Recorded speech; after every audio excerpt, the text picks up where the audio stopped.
Shalom, ketemu lagi dengan saya Pendeta Samsudin Simarmata, mengembalakan di Gereja Pantekosta di Indonesia Salatiga. Pada kesempatan kali ini kita akan membahas seorang tokoh yang bernama Ho Feng Shan. Ini warga negara Cina yang menyelamatkan ribuan bangsa Yahudi dari pembantaian Jerman atau Nazi pada tahun 1938 dalam Perang Dunia Kedua. Kita lihat cuplikan kita lihat tokoh Cina yang fenomenal ini. 以色列前总理沙龙说过，何凤山不是英雄，也不是天使，他是上帝。何凤山是谁？为什么被一个外国总理称为上帝？1938年，德国吞并奥地利，并开始了疯狂屠杀犹太人。不过，纳粹当局发出指令，只要犹太人能拿到他国签证，就可以马上离开奥地利。何凤山正是当时中国驻奥地利总领事馆总领事，得到他国签证就是生，反之就是死。所以成千上万的犹太人为了一张脱离地狱大门的签证，每天奔走于各国领事馆之间，但大多没有结果。1938年，整个世界都抛弃了犹太人，包括以民主和人权著称的美国人，但是何凤山却接纳了他们。一张张通往重生之门的签证从何凤山手里发出，这样的举动自然引起纳粹的不满。他们利用各种手段让何凤山立即停止发放签证，可他不为所动，直到1940年被调离。没有人知道何凤山到底发放了多少签证，拯救了多少犹太人的生命。1941年，有超过3万犹太人生活在上海，将他们安全送到这里的就是何凤山。2001年，以色列政府在犹太大屠杀纪念馆为何凤山筑碑，碑上刻着“永远不能忘记了中国人”。 Baik, kita sudah melihat siapa sebenarnya Ho Feng Shan dari video yang baru ditayangkan. Kita tahu bahwa ketika Tuhan Yesus lahir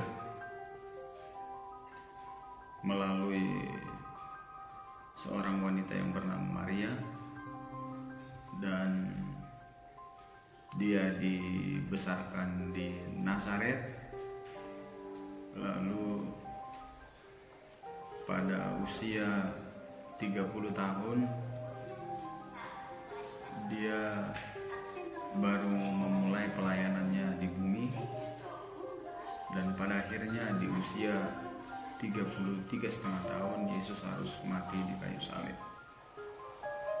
Dan kita melihat sebelum penyaliban Yesus, dia dibawa oleh ahli-ahli Taurat dan orang-orang Yahudi pada saat itu yang ingin menyalibkan dia karena benci kepada Yesus, melakukan banyak mukjizat. Ini menjadi satu ancaman bagi ahli-ahli Taurat dan orang-orang Farisi pada saat itu, sehingga mereka berniat membunuh Yesus dengan berbagai macam cara, dan pada akhirnya Yesus dianiaya dan dibawa ke pengadilan dan diserahkan kepada Pontius Pilatus pada saat itu yang berkuasa. Dan kita melihat ketika Pontius Pilatus menginterogasi Yesus, dia tidak mendapat kesalahan Tuhan, dia tidak mendapati kesalahan Tuhan, dan akhirnya dia berkata kepada ahli-ahli Taurat dan orang-orang Farisi dan imam-imam pada saat itu, saya tidak mendapati kesalahan Yesus untuk menghukum dia. Tetapi para imam-imam dan ahli-ahli Taurat dan orang-orang Farisi dan orang-orang Yahudi pada saat itu berteriak bahwa Yesus harus disalibkan. Akhirnya karena desakan ini Pontius Pilatus tidak bisa berbuat banyak, dan akhirnya dia menyerahkan kepada orang banyak sehingga Yesus harus disalibkan. Tetapi sebelum penyaliban itu Pontius Pilatus dia meminta cawan kepada ajudannya, lalu dia mencuci tangan dan dia berkata, darah orang ini tidak tertangguh kepadaku dan kepada keturunanku. Dia tidak mau menanggung akibat dari darah orang yang tidak bersalah, yaitu Yesus. Itu pernyataan Pilatus. Dan akhirnya dia diserahkan kepada bangsa Yahudi, dan bangsa Yahudi beserta imam-imam orang Farisi pada saat itu menyalibkan Yesus, dan akhirnya Yesus mati di kayu salib. Setelah kematian Yesus di kayu salib, kita tahu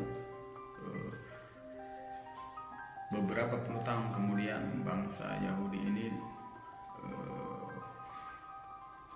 hidup atau mereka terserak-serak ke seluruh dunia. Ada yang ke Asia, ada yang ke Eropa banyak, dan tersebar kemana-mana bangsa Yahudi ini. Dan kita melihat pada tahun 1938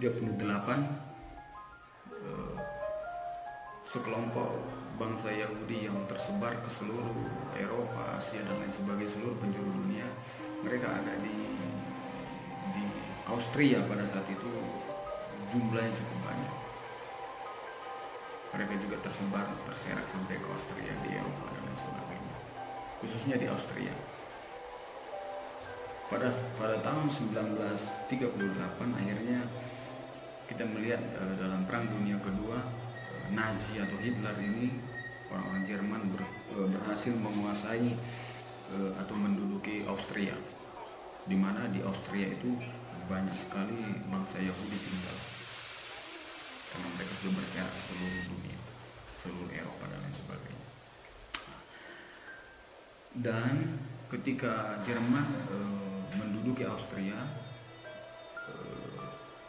akhirnya Jerman dengan kejamnya membunuh orang-orang Yahudi yang ada di Austria pada saat itu, membunuh.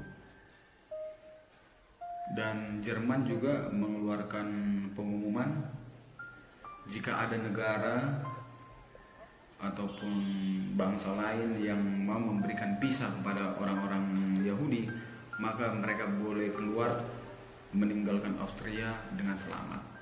Jika ada sekali lagi saya katakan, negara-negara lain yang mau menerima atau mengeluarkan visa untuk bangsa Yahudi yang ada di Austria, sehingga mereka bisa keluar dari Austria mereka dengan selamat kalau mempunyai visa. Kita tahu di Austria pada saat itu ada banyak kedutaan-kedutaan besar, ada Amerika dan lain sebagainya, ada termasuk Cina. Dan kita melihat karena keluar peraturan ini, maka puluhan ribu bangsa Yahudi berusaha mengurus visa untuk mendapatkan visa agar mereka bisa keluar dari Austria, dan negara-negara menolak untuk membuat visa dan menerima bangsa Yahudi masuk ke negara mereka. Hanya ada satu kedutaan, yaitu kedutaan Cina. Saat itu Ho Feng Shan, seorang kepala kedutaan Cina di Austria, yang mau memberi visa kepada bangsa Yahudi yang ada di Austria pada saat itu, sehingga ada harapan untuk bangsa Yahudi ini boleh selamat dari pembantaian Yahudi, dari pembantaian Jerman di Austria pada saat itu. Jadi hanya Ho Feng Shan lah yang memberi visa kepada bangsa Yahudi, sehingga bangsa ini bisa keluar dari Austria dan mereka diterima di di Cina pada saat itu. Dan kita melihat Ho Feng San menyelamatkan jiwa atau menyelamatkan nyawa bangsa-bangsa Yahudi, sementara ada banyak kedutaan di sana yang menolak, hanya Cina, yaitu yang pada saat itu kepala kedutaan Cina yang adalah Ho Feng San. Banyak sekali mengeluarkan kisah dan akhirnya bangsa Yahudi keluar dari Austria dan mereka hidup bebas dari pembunuhan bangsa Jerman pada saat itu. Akhirnya kita melihat karena Jerman melihat Ho Feng San ini melakukan itu, akhirnya Ho Feng San tahun 1940 dia harus dipindah tugaskan ke tempat lain. Dari sini kita mengambil satu kesimpulan bahwa Ho Feng San lah orang Cina atau kedutaan besar Cina yang ada di Austria yang menyelamatkan ribuan nyawa bangsa Yahudi dari pembantaian Nazi. Dan setelah beberapa tahun kemudian, tahun 1941, ada lebih 30.000 orang Yahudi yang hidup di Cina, Shanghai, lewat pertolongan daripada Ho Feng San ini. Dan kita tahu bahwa tahun 1948, 7 tahun kemudian dari 1941, bangsa Israel atau Yahudi ini kembali lagi ke negaranya dan mereka merdeka tahun 1948. Ketika mereka merdeka tahun 1948, maka diangkatlah Perdana Menteri yang pertama di Israel tahun 1948, yaitu ialah David Ben Gurion. David Ben Gurion ini adalah Perdana Menteri pertama di Israel tahun 1948 ketika bangsa Israel ini kembali dan menjadi satu negara yang diakui oleh dunia. Lalu berjalannya waktu, pada tahun 2001, dari 1948 sampai 2001 ada beberapa Perdana Menteri bergantian, dan kita lihat Ariel Sharon lah yang menjadi Perdana Menteri tahun 2001. Ariel Sharon. Ketika Ariel Sharon ini menjadi Perdana Menteri di Israel pada tahun 2001,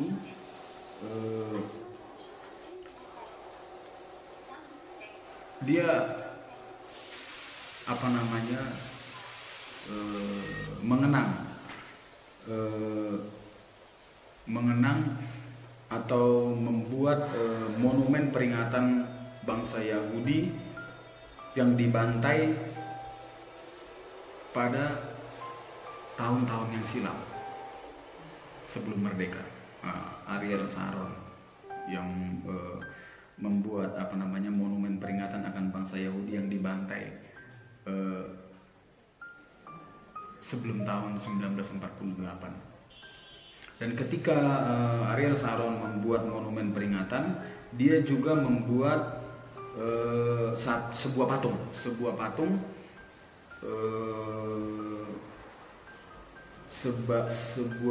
peringatan untuk Ho Feng San tadi.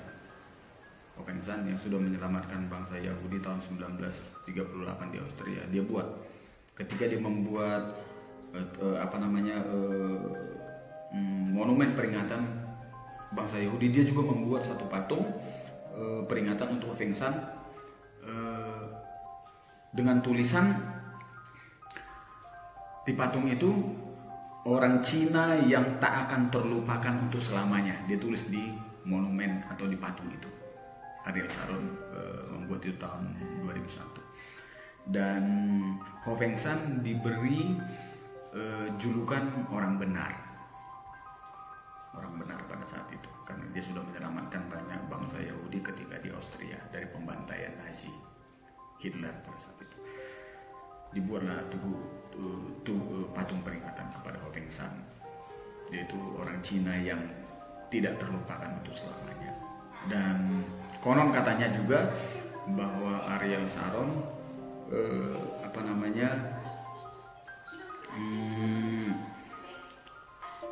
memberi julukan kepada Ho Peng San ini. Dia beri julukan Tuhan. Dikatakan Ho Peng San ini bukan pahlawan dan juga bukan malaikat, tetapi dia adalah Tuhan karena dia penyelamat. Nah, artinya apa? Saking merasa berhutang atau merasa memberi penghormatan kepada Ho Peng San, Ariel Sharon konon juga katanya memberi julukan kepada dia Tuhan.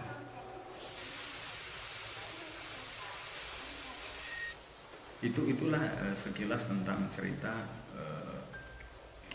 orang Cina yang bernama Ho Peng San yang menjadi penyelamat bangsa Yahudi di Austria, yang diberi julukan orang benar atau juga diberi julukan Tuhan oleh Ariel Sharon untuk mengenang jasa-jasanya bagi bangsa Yahudi.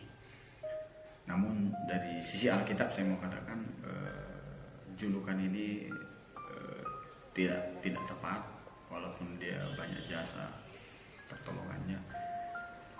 Tetapi kalau dia diberi julukan Tuhan, saya pikir ini tidak tepat, karena hanya Tuhan Yesuslah yang berhak mendapat julukan Tuhan. Dan kita tahu sampai hari ini bangsa Israel belum percaya kepada Yesus, dan mereka belum menerima Yesus sebagai Tuhan dan Juru Selamat. Yang mereka salibkan itu katanya bukan Juru Selamat Mesias, tetapi anak daripada Yusuf bang kayu.